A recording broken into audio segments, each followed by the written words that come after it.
Desejo boas-vindas ao terceiro episódio do nosso podcast de caráter inovador na nossa rádio Cidade Caeté.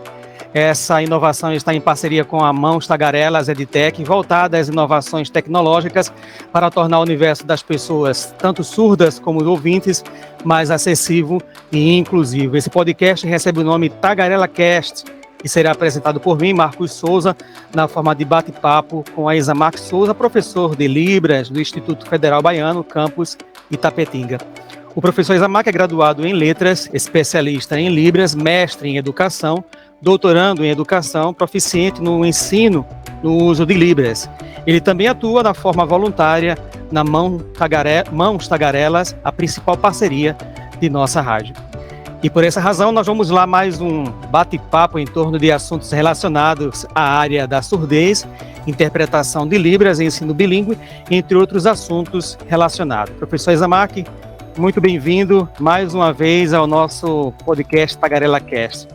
Vamos dialogar sobre quais são as maiores dificuldades do profissional intérprete de Libras e esperamos aqui, nesse diálogo frutífero, construir para quem deseja atuar na área de Libras, mais conhecimento, para quem já atua e também para quem já atuou.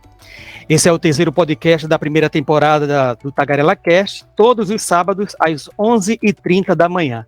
O Tagarela Cast será disponibilizado no canal AISA, no YouTube, no formato de vídeo, e também será transmitido no formato de áudios na Rádio Cidade Caeté. Professor Isamar, o que você achou da pergunta, quais são as maiores dificuldades do profissional intérprete de Libras? Começando então agora o nosso bate-papo. Ô Marcos, muito bom, muito boa pergunta, né? Essa discussão ela merece realmente atenção, porque se a gente for analisar, né, todas as profissões que existem ao nosso redor, todas elas têm dificuldades, né? Se você for analisar, né, hoje não tem uma profissão, né, hoje no Brasil ou talvez no mundo, não sei, que seja fácil de exercer, né? Tendo em vista que a gente precisa de uma capacitação, de uma formação para que a gente possa, pelo menos, desenvolver, né, uma ação que seja, pelo menos, qualitativa no contexto da profissão, no seio da profissão. E aí a gente analisa, com base nessa pergunta, né, que as maiores dificuldades. Os intérpretes têm dificuldades no ato da interpretação, mas destacar as maiores dificuldades requer entender que existe um contexto por trás dessas maiores dificuldades, tá?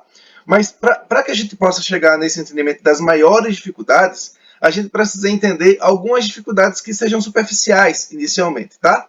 Então, quais são as dificuldades superficiais do intérprete de Libras atualmente, né, em alguns contextos? E aí eu vou destacar no contexto educacional. Muitos intérpretes, já destaquei a primeira dificuldade lá no primeiro episódio, no segundo episódio eu também destaquei, né, e aí eu vou dar continuidade. Além da formação, né, e da capacitação que a gente observa, né, que muitos não procuram ou muitos não têm, né, a formação necessária, a gente percebe que existe uma outra dificuldade dentro do contexto educacional, que é a questão de haver ruídos na sala de aula. Ruídos como assim, né? Imagine que nós temos 40 alunos na sala de aula ou 30 alunos na sala de aula, né? E apenas o professor regente ali para dominar a sua sala, para explicar, para denotar os conteúdos, para chamar a atenção dos alunos para as informações, para os conteúdos. Enquanto o professor está, né, explicando, talvez podem ter conversas paralelas, né? E isso interfere também diretamente no intérprete de Libras, porque o intérprete ele tem que compreender aquela informação, qual é a informação que é colocada, desenvolvida, explanada, né? E muitas vezes um ruído, um barulho, né, pode afetar a concentração, a compreensão da informação que está sendo passada pelo professor. E muitas vezes o professor também ele fica até cansado, né, de ficar chamando a atenção a toda hora da sala de aula, dos alunos, né, que muitas vezes, até pela questão, né, de estarem em efervescência emocional, né, ali, né, a todo momento conversando, brincando, né, tirando, né, algumas pessoas do sério, isso pode acabar afetando, inclusive, a qualidade do ensino do professor e a qualidade da interpretação, né, no ato de transmitir a informação para a pessoa surda. Uma outra dificuldade também que eu observo é que muitas escolas, muitos alunos surdos que estão dentro do contexto educacional não sabem a língua de sinais ou não desenvolveram, né, naturalmente a língua de sinais brasileira. Por quê? Porque muitos são filhos de pais ouvintes e que esses pais ouvintes não desenvolveram de nenhuma forma, né, alguma aprendizagem da língua de sinais para incentivar o seu filho a interagir, a se comunicar com a língua de sinais. Então, muitos alunos surdos, eles não têm, né, a língua de sinais incorporada na sua mente para poder conversar, né, e assim por diante. E aí, muitos intérpretes, eles precisam ter um jogo de cintura que possa assegurar, né, uma comunicação mínima com aquele aluno surdo, né? Muitas vezes o intérprete ele até ultrapassa o limite, pelo menos no contexto municipal, né? O estadual também. Muitas vezes o intérprete ele ultrapassa o limite da profissão por tentar trabalhar contextos de ensino de língua portuguesa escrita, ensino de libras para a pessoa, né, surda. E aí, eis um grande problema. Problema não, eis uma grande questão, porque o que é que deve fazer com esse aluno surdo? Se ele não sabe a língua de sinais, né? O que é que ele está fazendo na sala de aula? Talvez muitas pessoas até comecem a questionar, né, essa situação. Por quê? Muitas pessoas ficam perguntando, peraí, mas como é possível um aluno surdo, né, com essa característica, desenvolver a aprendizagem? Tendo em vista que ele não sabe nem a sua língua, né, e para ele poder compreender a língua do outro, ele precisa compreender a sua língua. Então, talvez, né, o ensino ele fique defasado porque não tem, né, uma concentração, uma atenção maior no ensino bilíngue. E a maioria das escolas hoje, ela tem essa característica, né, de não ter um ensino bilíngue. Até porque também, hoje, né, os professores que estão dentro da sala de aula não tiveram formação para um ensino bilíngue, para pessoa surda. Então, eu julgo também que essa é uma dificuldade considerável, porque muitas vezes o intérprete ele precisa procurar meios, né, ou resquícios de ensino que talvez nem ele foi, né, ensinado para isso, né, ou não recebeu formação para isso. E aí, o que fazer, né, nessa situação? Né? Aí são situações, tipo uma realidade diferente de outra realidade, que talvez o intérprete ele consiga resolver, né, conversando com o professor, conversando com a escola, conversando com a equipe multidisciplinar da escola, se a escola tiver, né, para resolver, né, resolver os passos, né, daquela situação. Então, é importante ter, né, uma equipe multidisciplinar dentro do espaço escolar, e que muitas vezes não tem, né? E essa também é uma dificuldade que a gente deve considerar. Uma outra questão, né, que eu sempre dialogo, inclusive quando estou em formação, né, ministrando os cursos, da seguinte realidade. Muitos intérpretes, aí tem agora uma outra dificuldade, um outro desafio que existe dentro do contexto da atuação do intérprete de Libras, né? Que aí eu encaro como uma maior dificuldade, que é a falta de planejamento do professor. Muitas vezes o professor não planeja, né, as aulas, não planeja os conteúdos, talvez porque já ministrou aquele conteúdo em outro momento, já domina aquele conteúdo, aquela informação, então ele julga que não precisa fazer o planejamento, né, para atender aquela realidade e tudo. Mas talvez o planejamento não previu alunos surdos dentro do espaço de sala de aula.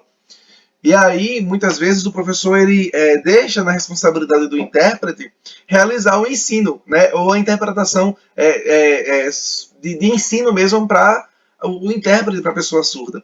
E isso é uma dificuldade considerável porque é de responsabilidade do professor, né, realizar todo esse planejamento e passar as informações para o intérprete se preparar para realizar a interpretação, né? Ou seja, o professor ele precisa passar a informação de maneira antecipada para o intérprete para que ele possa assegurar, né, uma informação que possa ajudar a pessoa surda a compreender a informação de fato que ele quer passar. E ainda mais quando o surdo ele não sabe a língua de sinais. Né? E por isso que é interessante que o professor ele passe de maneira antecipada, né, os conteúdos, as informações da sala de aula que vão ser passadas, e aí isso pode facilitar, né, o contexto do profissional ali no ato de interpretar. E assim, quando isso acontece, o professor ele passar de maneira antecipada as informações, isso ajuda, né, o profissional intérprete a desenvolver estratégias que podem facilitar, né, a aprendizagem do aluno surdo. E aí a gente entende que o aluno surdo não é do intérprete, o aluno surdo é do professor, assim como o aluno ouvinte é do professor, né?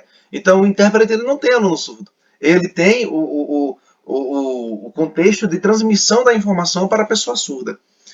E aí, uma outra questão com base nisso é que muitos professores, por não passarem o planejamento deles, afeta diretamente a aprendizagem do aluno surdo. E afeta ainda mais a aprendizagem daquele aluno surdo que ainda não sabe a língua de sinais. Ou, por exemplo, está no 8º ano do ensino fundamental ou no 9º ano do ensino fundamental que não desenvolveu, né, as aprendizagens necessárias para estar ali naquela série. E aí existe uma grande dificuldade hoje também, pelo menos no ensino municipal, na educação básica, é que muitos alunos surdos eles são colocados, né, no sistema seriado em uma série que não atende à sua realidade. Um exemplo. Suponhamos que um aluno de 14 anos de idade, um aluno surdo com 14 anos de idade, ele está ali na sala de aula, mas que ele nunca viu a língua de sinais. E ele só viu os professores, nesse contexto, só escrevendo no quadro, né? Escrevendo no quadro as informações. E aí o aluno surdo ele observa as informações e escreve, né? Escreve. Ou seja, ele pode ser um copiador, ele pode ser um copista, né? Ele pode desenhar muito bem e entender aquela escrita como uma arte, né? Um desenho. E a escrita no quadro como um desenho. E muitos professores acham que o aluno surdo talvez já sabe da informação, já entenderam aquela informação. E a grande maioria das pessoas surdas hoje no Brasil, né, elas não tiveram uma educação de qualidade, né, no sentido de desenvolver estratégias de aprendizagens, desenvolver compreensões em torno da sua língua e da língua do outro, que é a língua portuguesa. Então, nós temos aí uma outra dificuldade, né, que é o intérprete entender essas situações de planejamento do professor, né, e o problema aumenta quando o professor ele não mostra, né, o planejamento dele, não mostra os conteúdos. Além disso, o problema agrava cada vez mais também quando o professor, ele, querendo ou não, né, até pela questão do conforto, ali da interpretação, ele lança a responsabilidade do rendimento do aluno ao intérprete de Libras. Por exemplo, suponhamos que o professor na sala de aula, né, ele faz ali as avaliações, ele entrega uma prova ali tradicional, o texto e tal, todo mundo precisa responder. O intérprete de Libras ele vai realizar a interpretação do texto, da prova ali, né, e tudo. E aí, muitas vezes, muitos alunos surdos não tiram boa nota. Talvez porque não entenderam a informação, né, ou não entenderam aquele contexto de interpretação, né, no momento de fala do professor e tudo. E aí pode acontecer de o intérprete, de o surdo ter um péssimo rendimento, né? E o professor ele lançar a culpa no intérprete de Libras, né? E isso é uma dificuldade que pode acontecer e um desafio, né? E também uma outra dificuldade que eu observo, Marcos, e que é uma grande dificuldade, é a falta de conhecimento dos conteúdos, né, que são aplicados pelos professores e também o aluno surdo, né, talvez não ser o usuário, né, fluente da língua de sinais, né, talvez não saber a Libras de fato. Então, esses são os mais... Bem, para mim, né, eu compreendo que esses são essas são as maiores dificuldades que existem em torno da interpretação, né? Só que assim, quando eu falo de dificuldade, a gente precisa entender também como resolver a dificuldade, né? Porque nós temos as dificuldades, os desafios, e nós precisamos entender as superações dos desafios. Porque é fácil, por exemplo, eu falar das dificuldades aqui para você, né? É fácil falar para você, Marcos, é o seguinte, ó, é difícil isso, isso, isso, tá. Mas as superações, né, dessas dificuldades, são possíveis existirem em tudo? Sim, né, é possível. No entanto, é necessário ter uma parceria, né, entre escola, família, intérprete de Libras, professor, né, gestão, secretaria, né, de educação, porque o trabalho do intérprete ele deve estar atrelado à equipe multiprofissional. Né? O intérprete ele não pode trabalhar só. E o que eu observo é que muitos intérpretes em várias regiões do Brasil, eu digo isso porque já tive alunos, né, que atuaram como intérprete de Libras na região lá do Acre até a região lá do Paraná. E o que eles vêm falando para mim, o que eles já me falaram, é basicamente a mesma coisa. Então, a gente observa na educação municipal, né? Inclusive, quando eu atuei também na educação municipal, na educação estadual, na educação federal, né? No Sistema S, né? No Senai, e eu observo a mesma coisa, o mesmo modus operandi, por assim dizer, que é simplesmente a falta de respeito, né, que existe à profissão do intérprete de Libras. E o intérprete, ele quer ser respeitado, ele quer que valorize a profissão dele. E o que é que ele faz? Muitas vezes ele faz muito mais além, né, para tentar assegurar aquela informação para o aluno surdo. Muitas vezes ensinando ao aluno, né, muitas vezes adaptando a prova para o aluno. Não é responsabilidade do intérprete, né, adaptar provas. É responsabilidade do professor, junto ao intérprete, junto à equipe multiprofissional da escola, né, desenvolver as adaptações. Mas o que fazer se a escola não tem uma equipe multiprofissional? Ou o que fazer, inclusive, se a escola não tem um intérprete de Libras? O que pode acontecer? Já presenciei um fato de um intérprete estar em cinco salas diferentes. Né? Tá em uma hora com um, depois uma hora com outro, depois uma hora com outro. Então, a qualidade da profissão, a qualidade do serviço não vai ser legal, né? Inclusive para o intérprete de Libras. Então, muitas vezes o sistema educacional não quer pagar, por exemplo, profissionais, né, para atuarem dentro do seu contexto. Agora, quais são os profissionais também, né? Porque muitas vezes pode acontecer de, tipo, não ter um profissional qualificado. E como é uma necessidade muito grande, então vamos chamar aqui o intérprete que está ali no contexto religioso, né? Ah, sabe Libras? Então venha, né? Vem você mesmo. Ah, sabe Libras? Vem. Fez um curso básico? Vem também. Né? Então, pode acontecer da pessoa não ter a formação, né? E pela necessidade do município, pela necessidade escolar, né? Chamar qualquer pessoa. Né? Não estou aqui desmerecendo, né, a profissão do intérprete de Libras. Eu estou colocando uma situação, um problema que infelizmente acontece, né, pela falta de profissionais e pela falta, eu vou colocar como negligência educacional, né, pela negligência educacional de promover uma formação, né, uma política de formação que assegure, né, ao intérprete de Libras a condição necessária para a aprendizagem, né? Então, assim, Marcos, nós temos essas situações, né? Entre outras situações que podem acontecer, que podem existir, tendo em vista que a gente tem várias realidades, né? Se eu falo aqui até, né? Se você não me cortar, eu vou falar até umas horas.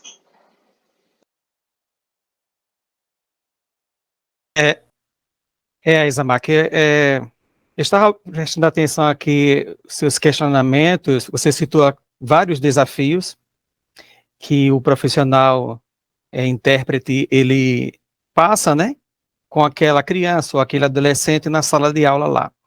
Assim como você, professor, e eu também, nós sabemos que as aulas que o professor vai ministrar, ela não está pronta e acabada, né? Fiz tal aula e ela vai para aquela turma do sexto ano A, é a mesma aula para o sexto B, a mesma aula para o sexto C. A gente sabe que não é exatamente assim, e não deve ser assim, porque cada turma tem as suas especificidades, né, as suas dificuldades, e pode ter um aluno surdo no sexto A, que ele tem um grau de conhecimento, tem uma estrutura, teve uma estrutura melhor do que um aluno no sexto B, que também é surdo, que não teve tal estrutura, seja ela no campo familiar, no campo social e assim por diante. Você citou também a respeito, assim, como esse profissional deve saber o que vai ser ministrado, pelo que eu entendi, né? Ou seja, o professor chega ali, tal aula, e o intérprete ele vai ter que ter um pensamento muito rápido para aquele assunto, pensar naquele assunto para transmitir. Nós temos, por exemplo, já em funcionamento há muitos anos, o HTPC e o HTPI, né? O professor ele tem esse tempo, junto com a coordenação. Eu não sei se esses termos ainda é usual, né? Coordenadores. E, na sua opinião, você acha que seria, assim, a forma para abreviar essas dificuldades, né? O professor, junto com o coordenador e também o intérprete, também está junto, porque ele vai acompanhar quais são os conteúdos que serão ministrados durante aquela semana, que ele também terá que estudar, o intérprete também terá que estudar, saber o que vai ser dado para não ser pego de surpresa, né? Porque assim como o aluno, o professor diz, próxima aula, capítulo tal, ou página tal, de multiplicação matemática. Então, o aluno já sabe que na próxima semana vai ser ministrado aquele conteúdo, né? Mas o intérprete, né, ele já estudou aquilo há muito tempo, né? Já tivemos a BNCC, então a forma como eu aprendi não vai ser a maneira como eu também devo transmitir. Então, como o professor tem que estudar, o intérprete também. Então, como diminuir ou encurtar esses desafios? Fiz uma pergunta longa, né? Não, foi fantástica. Quando você fala do HTPC, é aquele horário de planejamento, né, que o professor tem, que antes era encarado como horário de departamento, né? Muitas pessoas falavam assim, né? Não sei como é em muitos municípios, né? Enfim. Mas, por exemplo, a gente, dentro do Instituto Federal, a gente tem o nosso horário de planejamento, né? Quem é professor, ele tem direito a até 16 horas, né? Bem, se ele tiver 16 horas de ensino, ele tem até 16 horas, né, também para fazer planejamento, né? Além do que a gente também desenvolve pesquisa, ensino, extensão, né? Então é uma realidade um pouco mais complexa, né, porque a gente chega a ser o ensino superior. Mas, voltando a essa questão, assim, né, não estou colocando aqui uma receita de bolo, né? Não estou colocando uma proposta aqui de um receituário, que se fizer assim vai funcionar, ou se fizer de outra forma vai funcionar.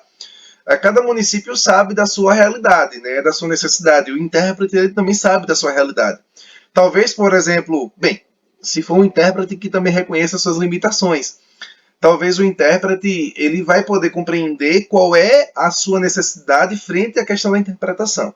Suponhamos que o HTPC, né, como você falou, ele seja colocado 1 hora por dia, né? Exemplo, tô aqui pensando, né? Ou tipo 2 horas na semana. Então, naquele dia, né, específico vai ter o horário, né, um pouquinho a mais ali para que exista o planejamento dentro do espaço escolar, para que o professor possa assegurar, né, a comunicação, as informações para o aluno surdo, para o aluno ouvinte e assim por diante. Então, assim, talvez, Marcos, o que pode acontecer, aí é uma visão crítica minha, né? Algumas situações. Primeiro, o professor ele utiliza aquele horário ali para fazer o planejamento. E aí ele chama o intérprete para fazer o planejamento com ele, né? O professor ele precisa entender, né, o que é cada profissional, o que é ele e o que é o intérprete, né?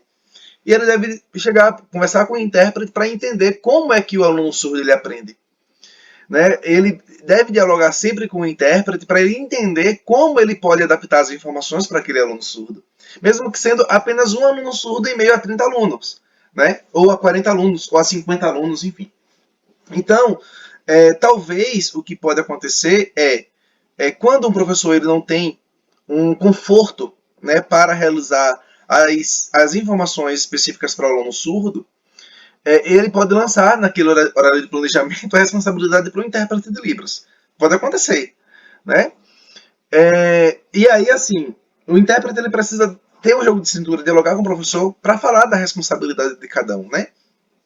Nesse contexto, o professor ele deve entender que o horário de HTPC, o horário ali para planejamento, deve acontecer prioritariamente com a equipe multidisciplinar, né? Para que, por exemplo, exista um intérprete de Libras, talvez deve existir o profissional da sala de recursos multifuncionais ou o profissional de AEE, né? Assim, né? São profissionais, né, que podem atuar dentro da sala de recursos multifuncionais, né? Também eu considero que dentro do contexto escolar, a, a escola ela deve assegurar o momento para ser diferenciado. Por exemplo, o professor ele tem hora de planejamento ali padrão, mas quando a gente fala de pessoas surdas ou de atendimento a pessoas surdas, a gente precisa promover um horário também diferenciado, porque requer, né, conexões neurais, né, para realizar aquela informação, aquele tipo de adaptação ou algum contexto de adaptação. Requer associações, né? Ele requer, por exemplo, fazer compreensões imagéticas. Vou colocar aqui um exemplo. Suponhamos que nós. Vou colocar aqui um exemplo de um professor de língua portuguesa. O professor de língua portuguesa está trabalhando um assunto de fonema. Um fonema, né? Oralizado, vocalizado, né? Como é que um surdo ele vai conseguir compreender o assunto de fonema, né, ou fonética, né, aplicado à língua portuguesa? Ele não vai conseguir compreender pela questão do som. Ele não vai conseguir diferenciar, por exemplo, né, a entonação das palavras, né? Então, o professor de língua portuguesa ele precisa entender como transmitir aquela informação para o aluno surdo, como adaptar aquela informação para o aluno surdo, né? Como fazer. E aí o intérprete ele precisa ter também o jogo de cintura de entender esse contexto linguístico para aplicar para a pessoa surda. Então, na Libras, nós temos também o fonema, né? A fonologia da Libras. A gente tem o assunto, né, de fonologia da Libras, né? Adaptado, aplicado, né? Pelo menos o fenômeno linguístico aplicado à língua de sinais brasileira. Então, o professor ele precisa entender como o surdo ele aprende a informação. O intérprete ele precisa também desenvolver uma cultura de reconhecer que não sabe aquela informação que vai precisar procurar. Muitas vezes, né, o horário de planejamento ele pode talvez ser desconsiderado pelo fato de talvez o professor julgar que não precisa ter aquele contato com o intérprete de Libras. Ou talvez se sentir ameaçado, né? Porque, tipo, eu, professor, tá dialogando com uma outra pessoa aqui para pedir a opinião dele sobre esse assunto que eu sei, né? Só que você sabe para os alunos ouvintes, né? E para o aluno surdo, você precisa procurar alguém que domine mais que você, né? Então requer também um pouco de concentração na pessoa surda, no aluno surdo, né? E não no intérprete de Libras. Então, assim, o horário previsto para o planejamento, ele também deve acontecer de forma expositiva, no sentido de expor a informação que você quer planejar. O intérprete ele não vai adivinhar o que o professor ele quer planejar, o que ele vai planejar, o que ele vai trabalhar naquela informação. Ele não tem como ler a mente do professor. Então, é importante chamar, né, esse profissional, né, lembrando que não é somente ele que vai assegurar a inclusão do aluno surdo, né? Não, a integração do aluno surdo dentro do espaço de sala de aula. Eu lembro, Marcos, em um momento que uma intérprete que atuava, né, em um contexto educacional, e ela chegou para mim e disse assim, Isa, eu tô precisando ser intérprete de Libras, porque é o que eu sei, é o que eu domino, e assim, eu, né, vou tentar passar naquele processo seletivo, aí passando no processo seletivo, e ela se sentiu muito desafiada, porque ela tinha que dominar, né, passar as informações de 10 disciplinas. Então ela precisaria acompanhar o planejamento de 10 professores. Então, assim, humanamente, se a gente for analisar, acompanhar o planejamento de 10 professores é desumano. Né? Porque você vai precisar, por exemplo, ter talvez 1 hora ou 2 horas a mais, né? Ultrapassar a sua jornada de trabalho. Então, isso aí é uma grande dificuldade, porque não é somente um componente curricular que o professor ele precisa planejar, né? Estou aqui falando, por exemplo, no ensino fundamental ali, sexto ano até o nono ano, né? Que ali já tem aquelas outras séries, né? Já do primeiro ao quinto ano, a gente já vê uma diferença, porque é apenas um professor, né, que trabalha alguns conteúdos mais abrangentes, né, um pedagogo, né, um pedagogo que trabalha assuntos mais abrangentes. Então, ali talvez facilite a interpretação, o planejamento, né, inclusive até o contato, né, a confiança que pode existir entre ambos os profissionais, né, o intérprete e o professor. Já no ensino fundamental, do quinto, do sexto ano até o nono, a gente vê um grande desafio, porque quando existe o horário de planejamento, o intérprete precisa conciliar o planejamento de um professor com um outro professor. Suponhamos um professor de matemática, ele tem um planejamento de 5 às 7 horas da noite, um exemplo, né, dentro da escola. E aí o intérprete ele vai lá. Só que também o aluno surdo ele precisa acompanhar ciências, ele precisa acompanhar história, ele precisa acompanhar geografia.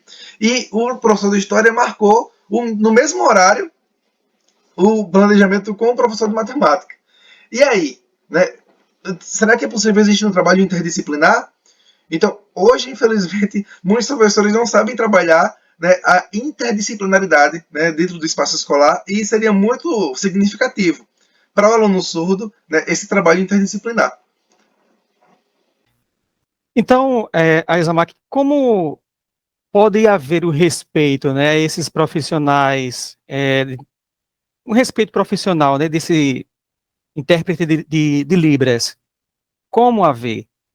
Por exemplo, nós vimos aqui algumas dificuldades que você citou, né?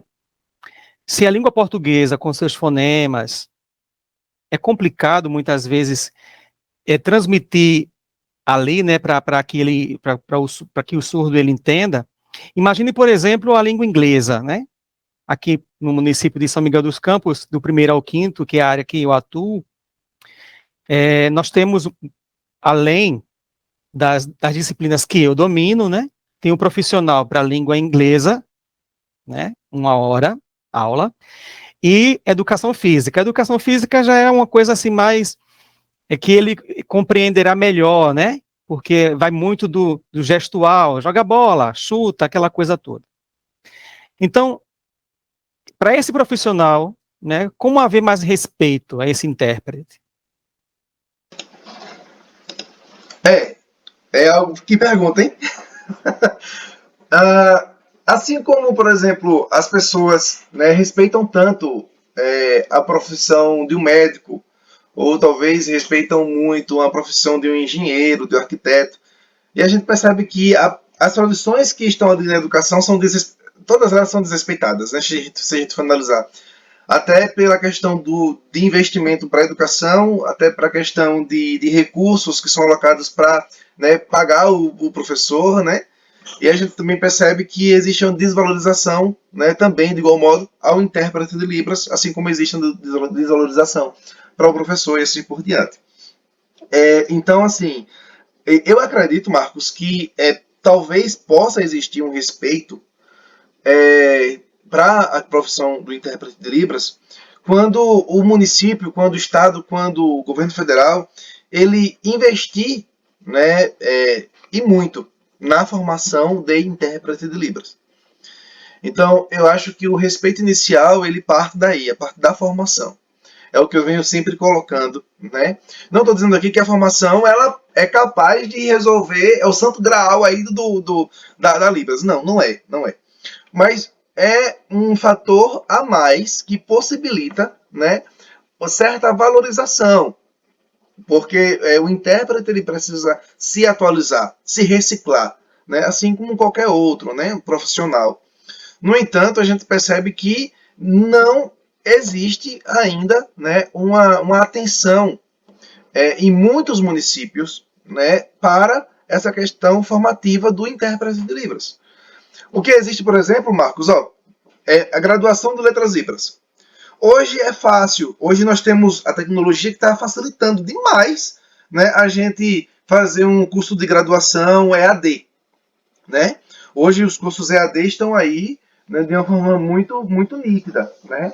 Muitos cursos são excelentes, são bons, mas existem outros cursos que não são tão bons assim. Existem algumas faculdades, né, particulares, por exemplo, que colocam um curso de letras libras, mas não tem sequer uma prática da interpretação ou uma prática na questão do ensino. Então, se o intérprete de Libras, ele quer atuar como intérprete de Libras, mas ele está no curso de graduação de Letras Libras, com ênfase na licenciatura, ele nunca vai saber as práticas de interpretação. Então, ele já começa a se desvalorizar a partir daí. Né? Então, o processo de desconstrução profissional acontece, inclusive, no contexto profissional, no contexto formativo. Né? Então, ele precisa definir bem, né, a meta que ele quer também, inclusive para procurar os seus direitos, né, trabalhistas dentro do contexto educacional. Então, eu acho que a corrida para a valorização ela deve estar atrelada, né, à força coletiva dos profissionais intérpretes de Libras, já que nós não temos, né, um conselho federal, um conselho nacional para a profissão, né? Até porque nós temos uma legislação que vetou, né, essa questão de Conselho Nacional, Conselho Federal.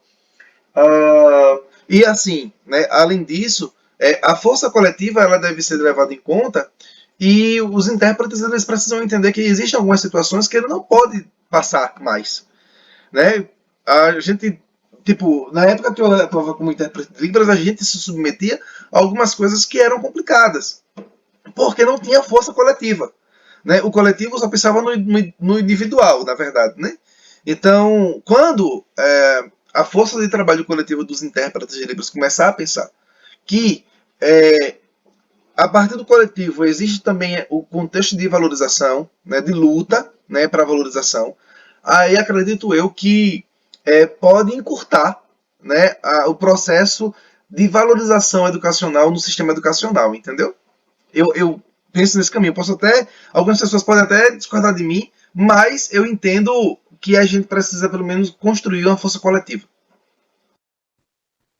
Mas eu percebi que a falta de respeito que ainda existe contra os intérpretes de Libras é porque muitos, infelizmente, ainda se submetem a algumas situações de trabalho meio complicadas.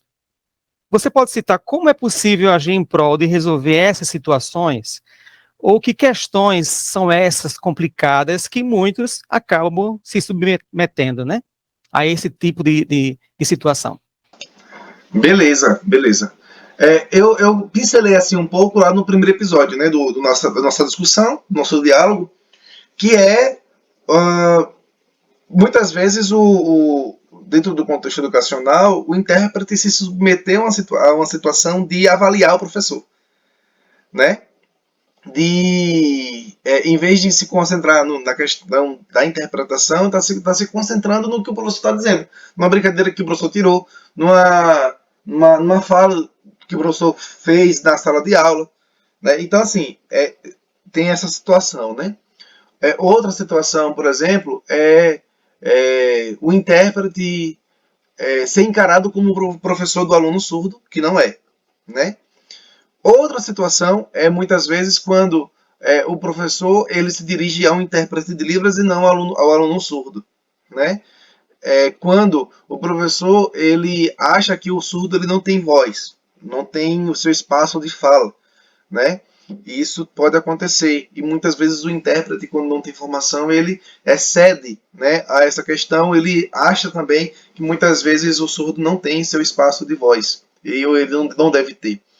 Marcos, na história do intérprete de Libras, marca para dois tipos de intérprete de Libras.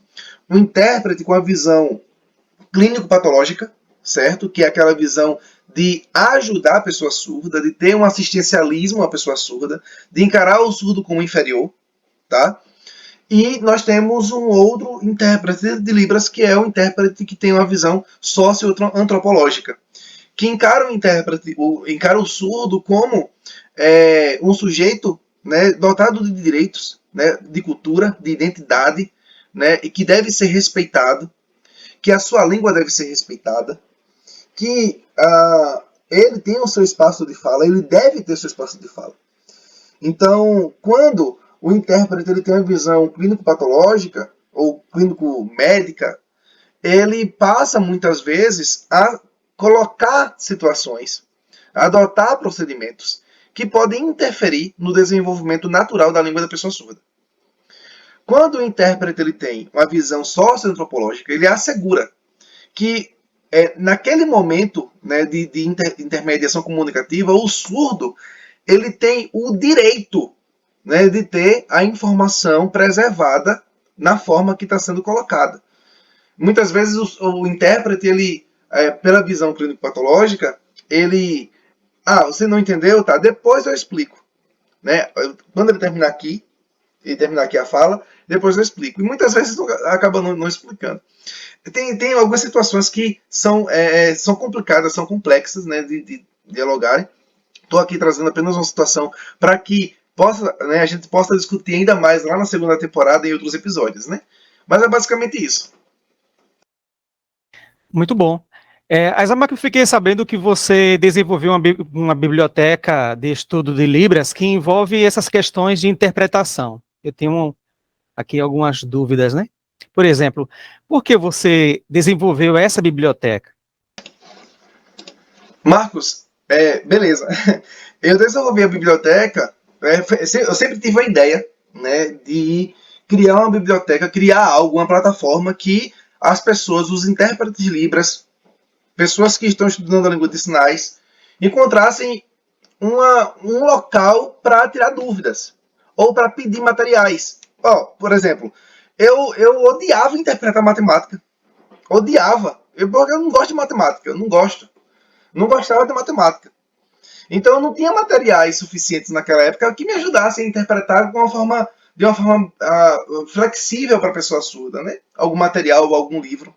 Então eu fazia consultas com outros profissionais, né, para saber como é que eles interpretavam aquela informação, porque eu não sabia interpretar, né? Pelo menos naquela época. Hoje já tem uma outra visão, uma outra prática, né? Hoje eu interpreto, se você colocar material aqui para mim antes, para eu preparar, eu consigo realizar a interpretação com muita calma. Mas naquela época eu não tinha materiais, não encontrava informações, né? Até porque a conexão na época, a internet era muito limitada, né? Então, Marcos, eu vi um caminho, né, que eu sempre tive a necessidade e a vontade de procurar informação. E eu pensei que muitos intérpretes também passam por isso. E aí eu criei a biblioteca do AISA, né, a Biblioteca de Estudos do AISA, pensando em ser um local em que as pessoas, intérpretes de Libras, professores que não atuam com língua de sinais, eles podem solicitar, que eles pudessem solicitar materiais para que a gente pudesse entregar esses materiais em língua de sinais para a pessoa. Né? Por exemplo, a gente está desenvolvendo agora a interpretação desse livro aqui, né? O livro tem postura do facilitador de grupos nas organizações. Então, quantas pessoas surdas também poderiam ter acesso a essa informação e não têm? E também a biblioteca é para pessoa surda, né? Desde que ela queira entrar. Né? Tem uma taxa, né, que a gente cobra para entrar na biblioteca, mas é justamente pensando em assegurar a informação, tá, Marcos? Então eu criei essa biblioteca para ser uma fonte de ajuda em encontrar as informações, tá? E também em solicitar informação. O que a gente faz na biblioteca? A gente vai pegar um livro, né? Então, a gente pega um livro para estudar. Se a biblioteca não tem, então vou solicitar o material para que a biblioteca possa trazer, para que eu possa estudar. É o que acontece com a biblioteca do AISA.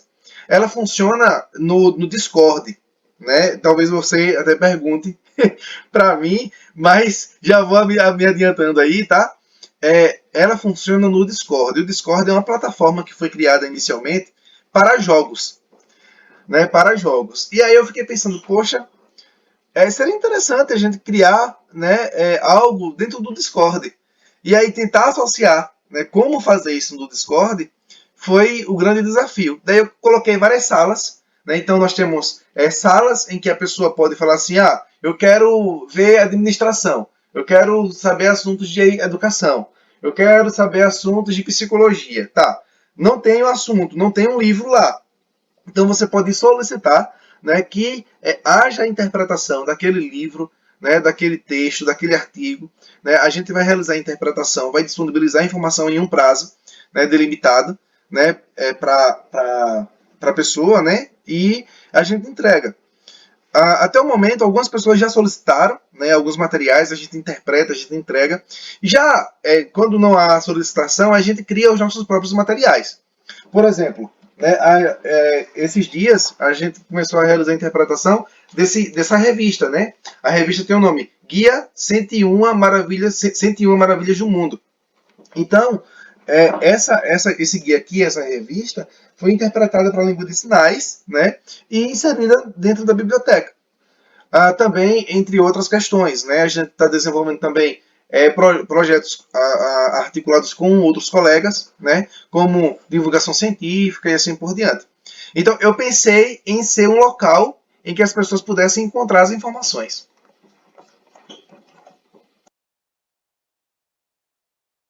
Muito bom, Isaac. Então, como acessar, né? Como entrar nessa plataforma? Como é que ela funciona? Paga-se alguma coisa para ter o acesso às informações? Cita aí para nós. Sim, sim, sim. Vamos lá. No site da Monstagarelas, né, que foi um site que foi desenvolvido, que eu gostei muito, né, da forma que foi desenvolvido o site, tem a parte lá da biblioteca de estudos, né, do AISA lá. E na biblioteca, a pessoa pode clicar lá, na parte dentro do botão da biblioteca, pode clicar lá, e tem 3 planos. Então, há o plano de R$19,90, que agora está por R$10,90, né? Vai ficar aí por algum tempo, por mês. R$10,90 por mês, né? Tem um plano semestral e tem um plano anual. E aí, Marcos, o que acontece? A pessoa pode, né, adquirir a biblioteca, primeiro baixando o Discord. Né? Então, primeiro baixa o Discord, baixa a plataforma tanto no celular quanto no computador. Eu prefiro sempre usar no computador porque a tela é maior, né? Então a pessoa se cadastra logo no Discord. Depois que se cadastra no Discord, aí adquire. Né? Vai lá no site da Monstagarelas, né? Clica lá na opção da biblioteca do AISA. Né? Depois que clica lá, aí a pessoa é direcionada para a página de pagamentos. Né? Então a pessoa paga, e aí assim que a pessoa pagar, ele vai gerar o link para entrar na biblioteca. Então ele gera o link para entrar na biblioteca. A pessoa gerou o link, beleza, copia o link, entra na biblioteca, né, automaticamente e já fica lá no servidor. Assim que a pessoa entra, aí eu recebo um alerta, né, que tal pessoa entrou. E aí assim que a pessoa entra, nós temos dentro da biblioteca as salas, todas as salas lá, mas nós pensamos em fazer algo gradativo. A pessoa entrou, então a cada 6 meses a pessoa muda de nível. Então ela entra como nível iniciante e pode a cada nível que a pessoa tem, as salas são liberadas. Então, nível iniciante tem tantas salas. No nível intermediário tem mais salas. No nível avançado tem muito mais salas. No nível de interpretação de fluência tem muito mais salas. Né? E essas salas possuem materiais, né, materiais na língua de sinais que são autorais que facilitam essa comunicação, o acesso à informação. Então, explica para nós, por exemplo, qual é a vantagem para alguém acessar essa plataforma, né? Por exemplo, eu não sei nada de Libras, né? Meu tempo é muito corrido para sinais. Admiro muito, né? Tenho uma admiração muito grande e acho bonito, né? Para quem sabe linguagem de sinais, Libras, né? Por exemplo. Será que há alguma coisa assim vantajosa nela para mim? Por exemplo, eu não sei nada de sinais, mas para mim, professor que atuo do primeiro ao quinto ano. O Marcos, a biblioteca é vantajosa de várias formas, né? Na questão da aquisição de materiais, na questão de conhecer as minhas estratégias de aprendizagens, que foram essas estratégias que me ajudaram a passar em concursos públicos, né? E me ajudaram a chegar onde eu estou hoje, né? Teve uma época na minha vida que eu precisei desenvolver minhas estratégias porque outras estratégias não estavam funcionando, né? E eu precisava passar em um concurso, né? E aí eu estudei, né, várias estratégias para realizar a interpretação, para realizar a questão do ensino, para realizar, né, enfim.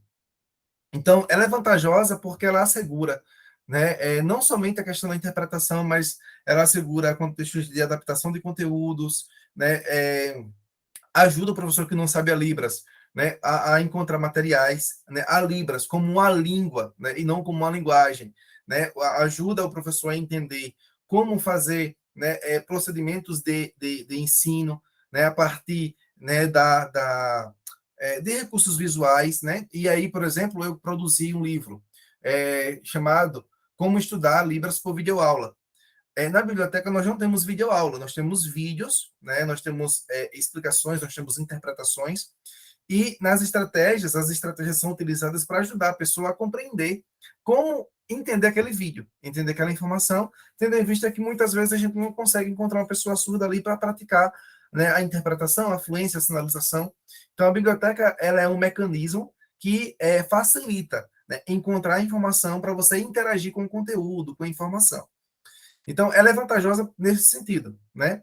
Além de que, né, ninguém desenvolveu, ninguém fez algo do tipo, né? Então, você pode entrar em algo inédito, né? Que você vai poder interagir com conteúdos, com informações, que você pode solicitar aquelas informações para atender a sua necessidade. Professor Isamar, mais uma vez, muito obrigado por essa participação valorosa sua, né, aqui no nosso podcast, que enriqueceu ainda mais o nosso diálogo aqui, que tem a intenção de trazer reflexões em torno do universo de Libras e também para seus usuários. E vocês que estão agora assistindo a este episódio e também ouvindo através da nossa rádio, áudio, nós informamos que o 4º episódio será lançado na semana que vem e tratará também de um assunto interessante. Você quer saber qual é? Anota aí.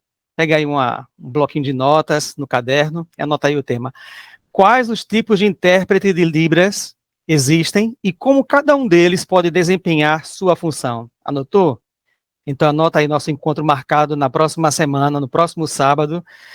Sábados seguidos nós teremos aí nosso podcast. E esse é o 4º episódio. Anotado? Então até a semana que vem.